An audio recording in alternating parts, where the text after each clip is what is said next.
कि किस तरीके से जो है बहन को बिठाता हुआ भाई नज़र आ रहा है। दिव्यांग है, चल नहीं पाती हैं और इनके साथ जो है दहेज का ये है कि इनके ससुराल वालों ने इनसे दहेज मांगा था। बेहद ही जो है दुर्भाग्यपूर्ण स्थिति। नमस्कार, आप ये सीधी लाइव तस्वीरें देख रहे हैं हरियाणा के ज़िले यमुनानगर के सचिवालय के बाहर से।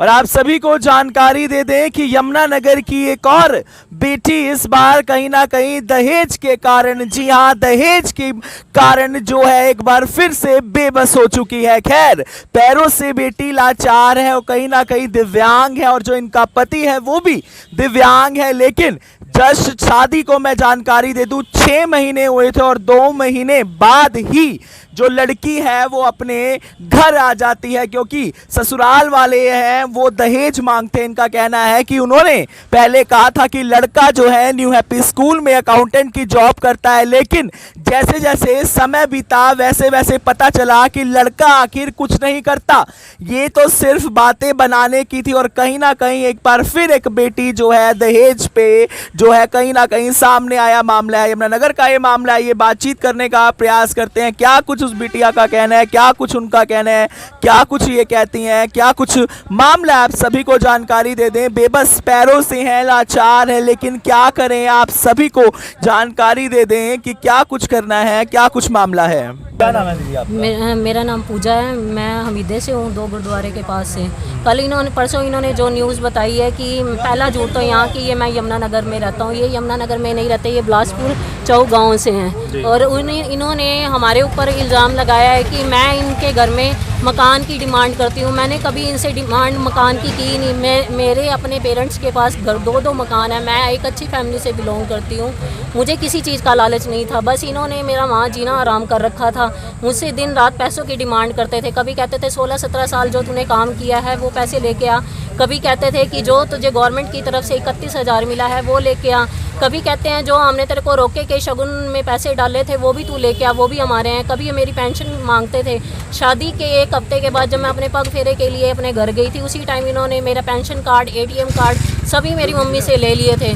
उसी दिन के बाद फिर इन्होंने, जब मेरी शादी से दूसरा दिन हुआ, उस दिन फिर इन्होंने फिर मेरे से इसी बात से लड़ाई की कि तेरे घर वालों ने मुझे डोली के टाइम शगुन नहीं डाले, मुझे गिफ्ट नहीं किसी ने किए, आज के बाद मैं तेरे घर नहीं जाऊंगा। 20-22 दिन के बाद फिर जब मेरे मम्मी और ने मेरे को लेने के लिए आना था, उस दिन फिर इन्होंने मेरे से पैसों की डिमांड की कि तेरे पर्स में तेरे माँ बाप ने 2100 रुपया डाला है, मैंने अपनी बहनों के पर्स में 21,000 डाला है, तेरे माँ बाप ने तेरी शादी नहीं की, तेरा बोझ उन्होंने उतारा है। अगर मैं अपने माँ बाप के लिए बोझ होती तो 35 साल मैं अपने घर ना रहती। 35 साल पहले, कितना टाइम पहले ही वो मेरी शादी कर देते। मैं उनके ऊपर किसी तरह का बोझ नहीं हूँ, मैं खुद अपने ऊपर डिपेंड हूँ।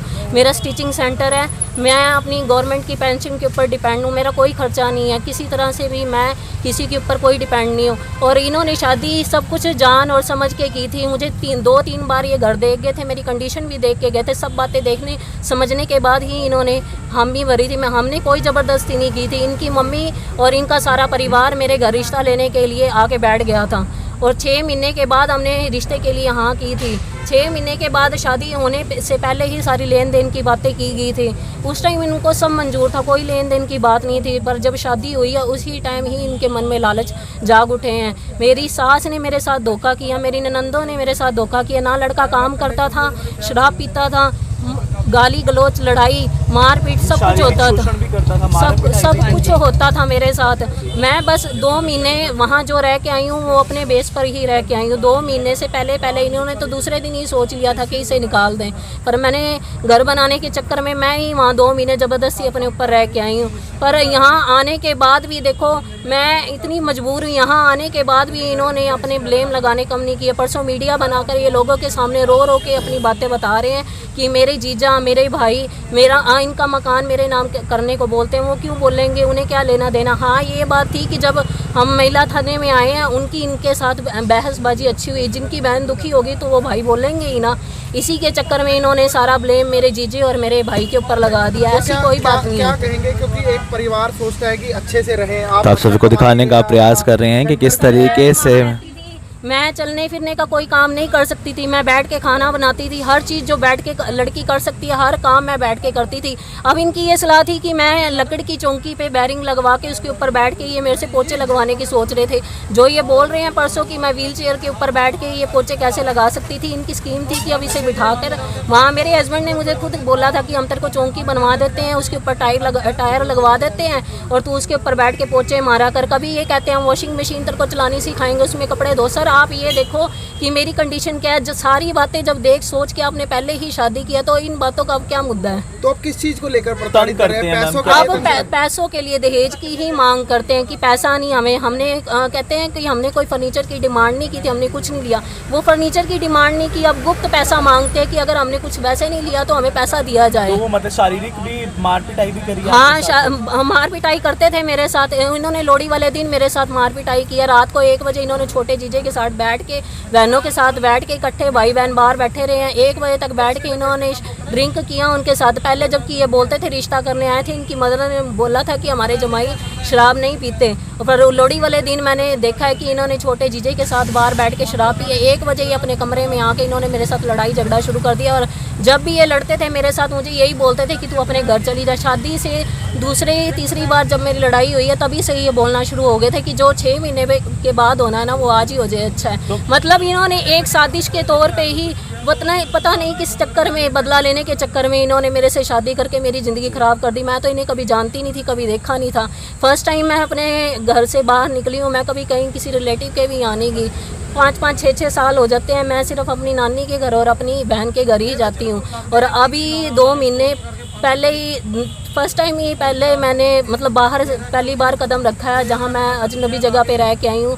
इन्होंने मेरा बहुत जीना आराम कर दिया था। ये वही करते थे जो इनके घर वाले इन्हें कहते थे। हाँ जी, मैं वहाँ 2 महीने रही हूँ। दिन रात रो क्लब के ही मैंने निकाले। ये लड़ते थे फिर भी मैं चुप रहती थी। आगे से मैंने कभी ये जवाब स्वाब नहीं किया। आपने सुना होगा परसों इन्होंने अपनी न्यूज़ में बताया था, मेरी ननंद बता रहे थे कि लड़की ने कभी हमारे साथ कोई बदतमीजी नहीं की। मैंने कभी भी इनसे बदतमीजी से बात नहीं की, कभी इनसे कोई गलत शिकवा लड़ाई झगड़ा कुछ नहीं किया। वहाँ से लेके भी आए हैं ना ये मुझे, मैंने उस दिन भी इनसे कोई बात नहीं की। मेरे पेरेंट्स ने ही जो बात की है पर मैंने इनसे कोई किसी किस्म की बात नहीं की।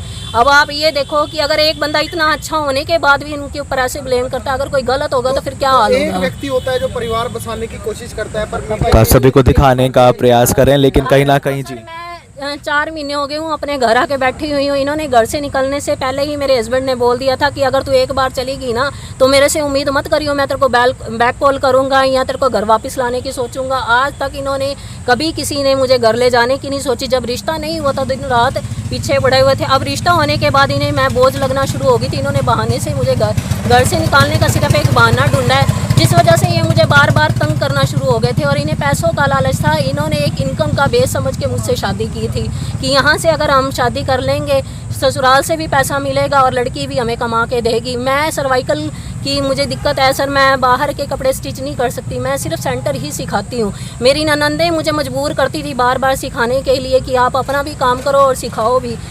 शादी से 9 दिन के बाद जब मैं पहला फेरा घर डाल के आई हूँ तो मेरी ननंद कहने लगी है कि मुझे कि सीरत आप अपना काम शुरू करो, अब हमसे आपकी जिम्मेवारियाँ नहीं उठाई जाती। बार बार इनके कॉल करने पे मैंने अपना सेंटर शुरू किया है। और फिर भी देखो सर, इतना कुछ करने के बाद भाई को ये दिन रात भड़काते थे, जो कहते थे वो वही करते थे, उसके अलावा वो किसी की नहीं सुनते थे। आप चाहेंगे कि अभी दोबारा भी घर बस सके आपका, या फिर मैं अभी कोई कोशिश नहीं करना चाहती क्योंकि उनके मन में अगर मेरे लिए मैं ये चाहती हूँ कि मुझे इंसाफ चाहिए। उनके मन में मेरे लिए कोई चाहत नहीं है। तरीके का इंसाफ चाहिए? किस तरीके का, ये मैं चाहती हूँ कि जैसे आज मैं धक्के खा रही हूँ और मेरे साथ इन्होंने इतनी बुरी कंडीशन की है, कल को फिर कहीं आज ये सोचे कि हाँ मैं तलाक दे के अपनी जान छुड़ा लूँगा, कल को फिर किसी लड़की की ज़िंदगी ऐसे ख़राब हो। मैं नहीं चाहती।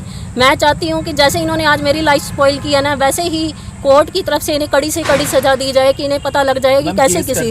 हाँ जी, कर दिया हमने। केस जो है कर दिया है। माता मौजूद है, क्या कहना चाहेंगे? क्या नाम है माता? नीलम। बीना जी क्या कहना नीलम चाहेंगी? क्या कहना चाहेंगी? बेटी पहली लाचार, कहीं ना कहीं पैसों का दबाव बनाया जा रहा है, बहुत ज्यादा बेटी पैसों की दे दी तो सब कुछ दे दिया, लेकिन कहीं ना कहीं क्या कुछ लगता है आपको? जी, ये इन्होंने तो बहुत ज़्यादा दुखी कर रखा था हमारे ऊपर। इन्होंने परसों ब्लेम भी किया है कि इन्होंने हमारे इसके भाई ने और इसकी मम्मी ने हमारे दीवान खोले हैं, दीवान में से सामान निकाला है, हमारे भी कपड़े ले गए हैं, ये किया वो किया। हमने उस ना दीवान खोले हैं ना किसी चीज़ को हमने हाथ लगाया है। इसकी सास ने खुद मैं उसको किचन में से लेके आई हूँ, खुद उसने आगे दीवान खोले हैं। आपको भी ताने वगैरह मारे जाते थे सास के द्वारा, आपको भी परेशान करती थी सास ही? नहीं, इसी के साथ ही बातें करती थी जो भी। अब ये परसों इन्होंने जो मीडिया बनवाई है उसमें इन्होंने मेरा नाम लिया है हाँ। और बेटे का नाम लिया है मेरे देव। लेके मेरी मम्मी ने इन्हें कांटेक्ट किया है कि मेरी लड़की से रिश्ता कर लो।